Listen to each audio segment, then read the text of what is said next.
bagaje de celebraciones que Dios entregó a su Israel, a su Quejilá, a su eclesía, que educan, anuncian y aclaran acerca de los planes que Él tiene para momentos específicos. O sea, hechos que marcan la historia y a la vez van guiando a su pueblo. Sin embargo, entre el tradicionalismo judío y el institucionalismo cristiano, han surgido preguntas que repercuten hasta hoy.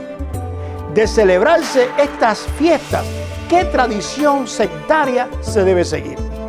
¿La venida del Mesías cancelaría o no los mandamientos que hay respecto a esto? ¿Es lógico hablar de eventos finales sin tener en cuenta estos momentos señalados por Dios?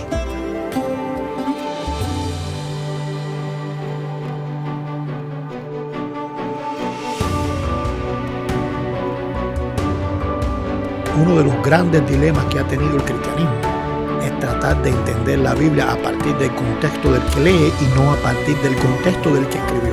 Este es un texto con una verdad que hace reflexionar mucho. ¿Cómo es posible pensar que hay que tener fe sin entender la Escritura, sin conocer la Escritura, si la fe viene a partir de lo que tú conoces de Dios? Realmente la Biblia es un texto complejo. ¿Cuántas diferentes interpretaciones acerca de un mismo texto? El contexto cultural en que se escribe un texto va a definir gramaticalmente a dónde apunta la palabra. Comúnmente oímos decir que un texto fuera de contexto se convierte en un pretexto, pero ¿realmente se conoce el contexto bíblico? Hola, yo soy Liber Aguiar y hoy te quiero hablar de los Moadim. En el episodio anterior vimos cómo de forma general la mayoría visible y falsa logró eliminar los Moadim. Por un lado, con la actualización que hizo el judaísmo rabínico luego de la destrucción del templo de Jerusalén, y por otro, con el rechazo que surgió a ellos una vez que la iglesia romana logró legalizarse y a la vez iniciar un proceso de cristianización de las celebraciones paganas. Paralelo a eso, vimos que a pesar de esa apostasía de la mayoría visible, siempre existió un remanente auténtico que celebró las santas convocaciones hechas por Dios a su pueblo. Esto lo hacían a la luz de la obra salvífica hecha por el Mesías y las actualizaciones que él enseñó. A pesar que dentro de ese remanente también quedó un grupo ajeno a los Moadim por la ignorancia que produjo la apostasía de aquella mayoría visible. Y eso es importante aclararlo. Esa ignorancia no vino como consecuencia de una actitud de desprecio o desvalorización hacia lo que Dios había creado. Por eso quedan exonerados de culpa y le permiten seguir siendo remanente auténtico. Sino que más bien la ignorancia vino como resultado de la eliminación de los Moadim que hizo esa mayoría apóstata. Claro, las consecuencias del desconocimiento se han tenido que pagar. Porque un bebé al que se le amamanta con una leche contaminada, aunque no sea culpable de lo que bebe, sí va a pagar las consecuencias del descuido de otros. Y esas consecuencias el remanente las ha cosechado en estos casi 2000 años después de la primera venida del Mesías, en donde ha caído en disímiles errores precisamente por esa ignorancia. Sin embargo, muy a diferencia a ese razonamiento inquisidor que distingue al ser humano en que se tiende a juzgar a los demás, en este caso creyendo que alguien por no celebrar los Moadim o ni siquiera tenerlos en cuenta para su lectura bíblica, eso implicaría una especie de rebeldía hacia Dios. Debemos aprender que más bien es lo contrario, pues el propio Dios lo había anunciado a través de los profetas. Y es por eso también que siglos después los apóstoles nunca trataron esa ignorancia como desobediencia, más bien lo vieron como una oportunidad para convocar al pueblo a una celebración auténtica de los Moadim con la buena noticia de salvación. Uno de los profetas que habló de esto fue Habacuc, cuando contó cómo en medio de su clamor a Dios por el comportamiento tan carnal y pecaminoso de esa mayoría visible y falsa que secuestraba para sí el nombre de Israel, aun cuando no le interesaba el orden que Dios había establecido, y cómo la causa de aquello era el adormecimiento de la ley de Dios en medio de ellos, el profeta va a decir: por eso la Torá es debilitada, o sea, que han dejado en medio de ellos a la ley de Dios sin poder y sin repercusión, sin darse cuenta que cuando eso pasa, el esplendor, o sea, la influencia del Mishpah no prevalece. Recuerde cuando hablamos en la tercera temporada que estos Mishpatim, que es el plural de Mishpah, son los mandamientos que tienen que ver con las relaciones, la armonía y el respeto social. O sea que cuando algo en la Torá se abandona, eso repercute en todo. Y entonces el que es culpable asedia al que hace justicia. Por eso es que sale torcida y pervertida o distorsionada ese Mishpat. Este clamor del profeta tuvo la respuesta pronta del Señor. Escribe la visión y declárala en tablas, para que corra el que leyere en ella.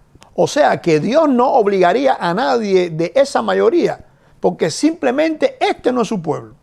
Entonces esa profecía sería realmente para el verdadero Israel, la auténtica Kehilá, que se conocería en el griego como su eclesía y en español como su iglesia o su asamblea, que serían en realidad los que por amor a las cosas de Él iban a correr, a leer, a aprender y a tratar de entender e implementar todos esos temas. E inclusive estarían dispuestos a esperar por su cumplimiento futuro. Sin embargo, Dios en su amor a ellos les va a decir a través del profeta cuánto debían esperar. La visión es para un Moed específico. Es decir, que una fiesta específica entre todas las que Él creó era la que traería el cumplimiento de esto. Y en ese momento refrescará y no mentirá. Aunque se tarde, espéralo, porque sin duda va a venir. No tardará. Entonces, el que no espera a alguno de los Moadim, no por ignorancia, sino más bien por el hecho de que no les interesan, es que Dios los describe. Aquel cuya alma no es recta se enorgullece. Pero como a Dios lo que le interesa es su remanente, que son los que aman todo lo que viene de Él, y en este caso los Moadim, que son el anuncio y el cumplimiento de sus propósitos, entonces le tiene una recompensa especial que es precisamente el cumplimiento de ese Moed, consumándose así un principio establecido por Él desde la eternidad. Mas el justo por su fe vivirá. Y como dijimos, los apóstoles aprovecharían esa misma apariencia de que los Moadim no se han cumplido, y como la espera en ellos no es una mera espera en un ritual, sino en el cumplimiento del propósito divino, Pablo, miembro de ese remanente auténtico, dice a la Kehilá que se encuentra en Roma: así que, en cuanto a mí, pronto estoy a anunciaros el Evangelio, también a vosotros que estáis en Roma. ¿Y qué es el Evangelio? Pues la buena noticia de que el propósito de Dios, que fue anunciado desde la creación del firmamento y que los profetas como Habacuc también detallaron, ya se ha cumplido. Pero además, el hecho de que todavía el firmamento esté allí, como vimos en el episodio pasado, y de que las celebraciones continúen bajo la actualización hecha por Jesús, también anuncian otro cumplimiento futuro, que ha dependido del primero, como por ejemplo la segunda venida del Mesías, que depende de la primera, o de la entrada a las moradas eternas con Dios, que ha dependido también de que hace 2000 años el Mesías puso su tabernáculo entre nosotros. Y aunque hay que esperar, e inclusive algunos ya no están hoy entre nosotros, por ser pueblo auténtico de Dios, no nos avergonzamos de ese evangelio. Por una sencilla razón, es el poder de Dios para salvación a todo aquel que cree. Es decir, que el evangelio es la noticia esperada acerca del cumplimiento de los Moadim que fueron creados por Dios para su Israel espiritual, su Kehilá o eclesía auténtica, que está conformada en primer lugar al judío, o sea, al que conoce lo que fue anunciado con los Moadim, y también al griego, que es quien no conocía nada de lo anunciado por Dios. No porque fueran ignorantes o rebeldes, porque ya en el verso 14 anterior les había reconocido como sabios o letrados, sino porque no habían tenido acceso a los significados de los Moadim que fueron revelados por Dios en la Escritura desde el momento en que dio la Torá. Entonces, este evangelio que describía y narraba los eventos que daban un primer cumplimiento de los Moadim, mostraban, como dice Pablo aquí, la justicia de Dios, que como vimos en Habacuc, eran esos mishpatim o mandamientos que tienen que ver con el buen orden social y el prójimo. O sea que la salvación no solo permitía la adoración a Dios, sino también el orden social basado en el amor. Por eso dice que esa justicia, esos mishpatim, esos mandamientos que él había establecido para el buen orden social, se revelan, es decir, se hacen evidentes, se dejan ver, se hacen palpables en medio de un mundo que por naturaleza es cruel y pecaminoso. Ahora, ¿cómo puede ser posible eso? Únicamente por fe, que es como se debe traducir ya que está en un sustantivo en genitivo. Y guía para la fidelidad, que es también como se debe traducir por este segundo ser un sustantivo en acusativo.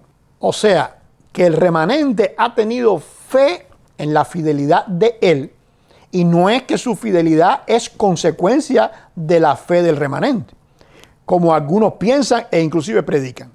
Nuestra fe es consecuencia de su fidelidad, y es por eso que Pablo termina citando, para que no vayan a pensar que él sacó eso del aire, al profeta Habacuc, y dice, como está escrito, mas el justo por la fe vivirá. O sea que nos convertimos en justos por la fe en su fidelidad. ¿Pero cuál fidelidad? Pues la que ha dicho el profeta. Por eso Pablo lo cita. En que Dios cumpliría todas las promesas anunciadas en sus Moadim.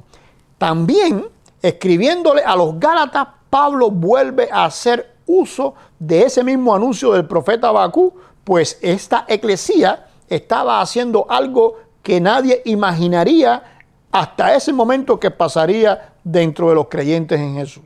Ellos estaban comenzando a preocuparse más por los mishpatim, es decir, las obras, que indiscutiblemente es algo bueno, pero que en realidad van a ser el resultado de que se cumpla lo prometido. Por tanto, no se pueden sustituir. Como hemos dicho, esa promesa es descrita por Dios a través de los mandamientos que son llamados Jukim, entre los que están los Moadim. Es decir, que los Moadim anuncian la obra salvífica y redentora de Dios, que es la que genera un buen obrar del hombre. Por eso no se puede invertir la prioridad. Primero obra Dios y luego el hombre, como fruto o resultado de esa acción, es que pone por obra sus mandamientos. Mire cómo Pablo les dice, porque todos los que son de unas obras de ley, es decir, no de toda la ley, porque no tiene un artículo que la defina, sino que depende de una parte de la ley. En este caso, como dijimos, los mishpatim. Entonces están bajo maldición. Quiere decir que aunque dependen de estos mandamientos específicamente, no los van a poder cumplir en realidad. Porque para eso habrían necesitado estar bajo toda la ley que incluye a la promesa, es decir, los Moadim, cuyo cumplimiento en el Mesías es anunciado por el Evangelio. Por eso cita a la propia ley cuando dice, pues escrito está, maldito todo aquel que no permaneciere en todas las cosas escritas en el libro de la ley para hacerlas. Y aunque esta es una buena traducción del griego, vamos a ir al texto original que Pablo está citando porque debemos entender que Pablo está citando el texto hebreo. Así que es en ambos donde vamos a entender un poco mejor y más exacto lo que él está queriendo decir. El texto en cuestión se encuentra en Deuteronomio capítulo 27, verso 25 y dice: maldito o separado de Dios, que es lo que significa específicamente Arur, el que no levanta o incorpora todas las palabras, o sea, que no desecha una parte y asume solo lo que le conviene. ¿De qué? De esta Torá, que es, como dice primero, todo lo que Dios había dado hasta ese momento a través de Moisés. ¿Con qué objetivo? Para ser hecha. Es decir, que había que asumir de forma integral todo lo que Dios disponía, como un todo, que incluye los Jukim, los Edot, los Mishpatim, todo aquello que detallamos en la 4ª temporada. Y va a continuar Pablo, después de citar la ley de Moisés, diciendo: y que por una ley, porque al estar sin artículo la palabra ley, como dijimos anteriormente, queda esa palabra ley en una forma indefinida y refiriéndose por tanto a una parte de toda la ley. En este caso, según el contexto de lo que estamos leyendo, refiriéndose a los mishpatim. O sea, nadie se puede justificar cumpliendo solo con los mishpatim y olvidando, por ejemplo, los Jukim, porque en estos se encuentra la promesa dada por Dios.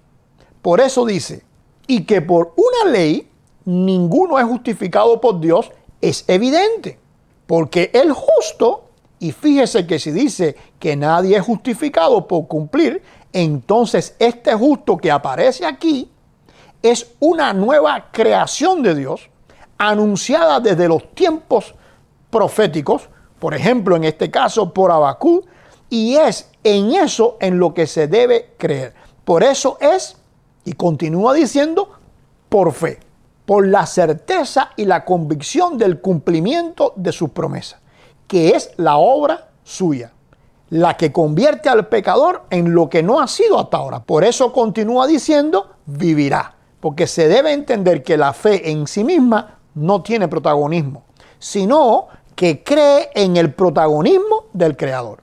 Y aclarando Pablo esto mismo que venimos entendiendo, dice: porque la ley, y ahora sí se refiere a toda la ley, pues él va a utilizar el artículo de excelencia ho para destacar esa ley en su forma completa y plena. Así que toda la ley no está afuera o separada, que es lo que significa la preposición ek ahí. ¿De qué no está separada la ley? Bueno, pues de fe. Porque como dijimos, la fe es confiar en las promesas de Dios dadas en los Jukim, e incluyendo a los Moadim.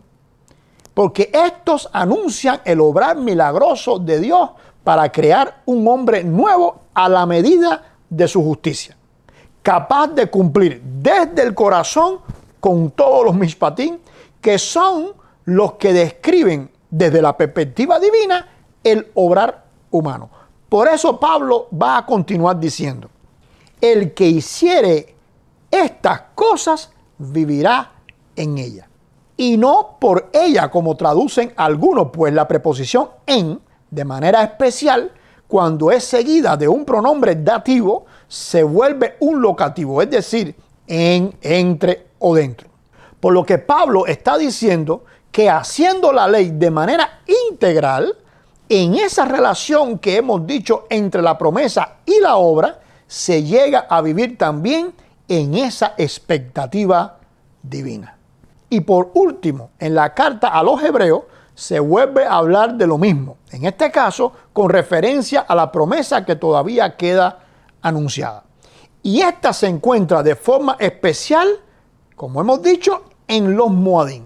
Fíjese cómo dice: no renuncien pues a vuestra confianza, que tiene gran galardón, porque os es necesaria la paciencia para que habiendo hecho la voluntad de Dios, obtengáis, ¿qué cosa dice? La promesa. Porque aún un poquito y el que ha venido vendrá y no tardará. Es decir, que la promesa que había llegado en la persona del Salvador volvería a tener otro cumplimiento en su próxima venida, la que habría que seguir esperando, pero sin perder la confianza en esta espera. Y por eso va a continuar diciendo, mas el justo vivirá por fe, y si retrocediere, no agradará a mi alma. Pero nosotros no somos de los que retroceden para perdición. O sea que el creyente en el Mesías no deja de esperar en los Moadín como tampoco lo hicieron los apóstoles. Por eso sigue diciendo, sino de fe para preservación del alma. Entonces los Moadín necesariamente anuncian la promesa que describe el milagro divino que transforma al pecador en justo, para que siendo nueva criatura pueda vivir bajo los estándares que Dios ha establecido y en espera de su próximo cumplimiento. Y como hemos dicho, solo así se puede cumplir íntegramente con toda la ley de Dios. En el próximo episodio estaremos mirando cómo los Moadín conforman el reloj escatológico que Dios ha regalado a su pueblo, para así poder tener un claro entendimiento de los tiempos en que vive y poder armonizar con sus planes. Dios le bendiga y le esperamos en el próximo episodio de la Biblia Bien Leída.